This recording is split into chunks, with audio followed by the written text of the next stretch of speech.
Sync na yung cellphone natin and yung sa head unit natin. Wireless po yan. We can switch songs, effortless.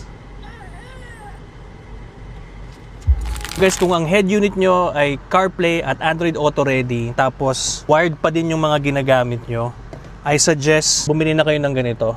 Kasi ito, magiging wireless connection na yung Apple CarPlay or Android Auto nyo.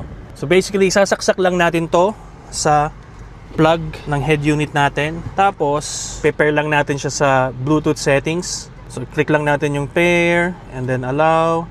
Tapos, magsisync na yung cellphone natin to the head unit gamit yung USB wireless CarPlay and Android Auto na yun. Sync na yung cellphone natin and yung sa head unit natin. Wireless po yan. We can switch songs, effortless. And most importantly, pag magwe-waste tayo, kunyari for example, punta kami ng Cardinal ngayon, type namin Cardinal Santos, meron na siyang Waze sa head unit, wireless po yan. So kahit gumagana na yung sa head unit natin guys, walang problema sa cellphone natin, pwede pa rin tayo mag-browse ng cellphone, especially kung passenger yung gumagamit or nakakonect sa head unit.